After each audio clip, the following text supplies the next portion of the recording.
राज्य सरकार की नदी जोड़ परियोजना पर नाना पटोले ने निशाना साधा है। पटोले ने कहा कि पहले से कर्ज में डूबे राज्य पर ये परियोजना जनता की जेब पर भारी पड़ सकती है, जिससे आर्थिक बोझ से महंगाई बढ़ने की आशंका है। और रविवार को पटोले गोंदिया में बोल रहे थे। बघा, राज्याचे मुख्यमंत्री देवेंद्र फडणवीस यांचा ड्रीम प्रोजेक्ट आहे की नदी जोडो प्रकल्प।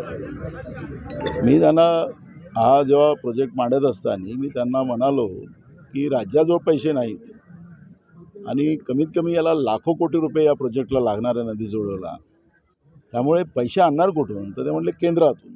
मला या बजेटमध्ये काही आर्थिक तरतूद महाराष्ट्रासाठी नदीजोड प्रकल्पासाठी तरी केंद्र सरकार देईल असं वाटत होतं, पण डबल इंजिनचं सरकार ते सिंगलच पाहायला निघालं दिल्लीचं आणि हे इंजिन आता मागच राहिलं।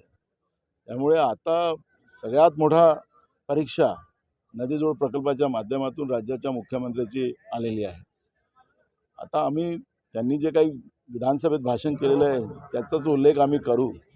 राज्यातलं पाणी जे वाहून जाते सगळीकडे, ते पाणी समुद्राला न जाता हे पाणी शेतकऱ्यांच्या शेतापर्यंत आणि उद्योगाला मिळावं, पिण्याचं पाणी शुद्ध मिळावं जनतेला, ही भूमिका आमची आहे।